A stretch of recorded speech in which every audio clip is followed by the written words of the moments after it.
fois, l'armée israélienne a choisi de célébrer Noël auprès de ses soldats chrétiens. Ils sont plusieurs centaines à servir dans Tsahal et une cérémonie a eu lieu à l'occasion de cette fête de Noël. Ça se passe à Haïfa, dans le nord. Reportage Joseph Emmanuel. Du froid, des couleurs et un sapin. C'est bien Noël dans le nord d'Israël. Nous sommes à Haïfa et la ville accueille la plus forte communauté arabe chrétienne du pays.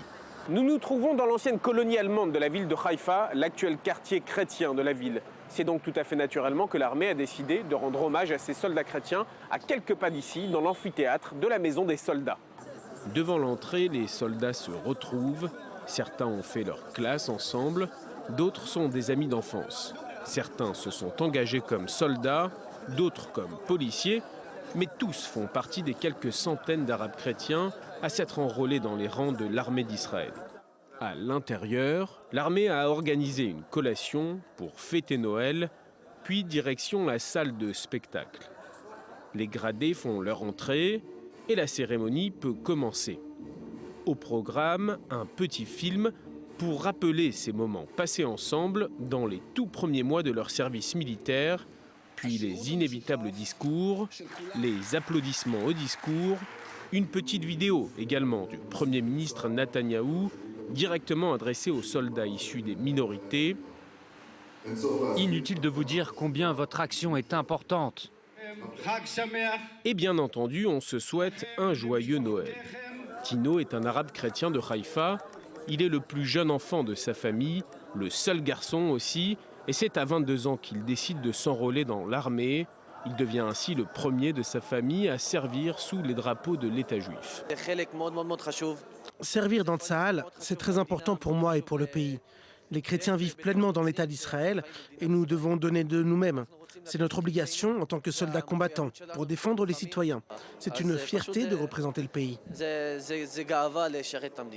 Avec 160 000 représentants, les Arabes chrétiens constituent, après les musulmans, la plus grande minorité d'Israël.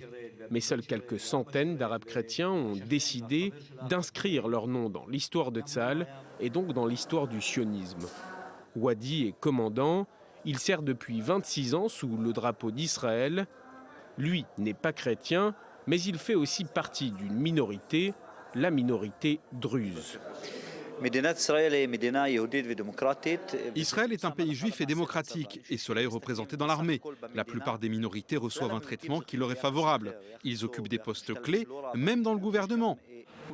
En Israël, juifs, druzes et cherkassiens sont dans l'obligation de servir sous les drapeaux. Les chrétiens servent uniquement s'ils le souhaitent. Le pays nous apprend beaucoup sur les autres, comme par exemple comment se comporter dans la vie. Je pense que celui qui sert Israël reçoit beaucoup. C'est un honneur pour lui, pour les chrétiens comme pour tout soldat. Mon rêve, devenir officier dans l'armée. De plus en plus de chrétiens sont enrôlés dans les rangs de Tsahal, et ceux qui le sont poussent la jeunesse chrétienne à les rejoindre. Puis, comme un signe de sa parfaite intégration à la société israélienne, Wajdi n'arrive pas à trouver un mot en arabe, sa langue maternelle, et le mot lui vient naturellement en hébreu. Et intégration, l'armée aide à s'intégrer dans le pays. Elias est colonel dans la marine israélienne. Il a toutes les chances de devenir un jour général de l'armée d'Israël. Chaque citoyen né en Israël doit servir sous les drapeaux.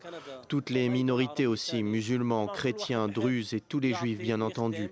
L'armée protège tous les citoyens d'Israël. Si un missile tombe à Haïfa ou à Nazareth, il peut aussi bien blesser les juifs que les musulmans ou les chrétiens. Et quand on l'interroge sur ses motivations profondes, c'est en hébreu qu'il répond. Je le fais parce que j'y crois. Il n'y a rien de plus important ou de plus sain que la liberté de choix. Personne ne me force à rien. L'armée d'Israël est l'armée du peuple. C'est l'image d'Israël dans toute sa splendeur. À l'heure où les chrétiens d'Orient vivent des moments difficiles, ceux d'Israël s'apprêtent à fêter librement Noël, simples citoyens comme soldats de Tsahal. Ce soir, ils sont en permission pour être entourés des leurs en Terre sainte, en terre d'Israël.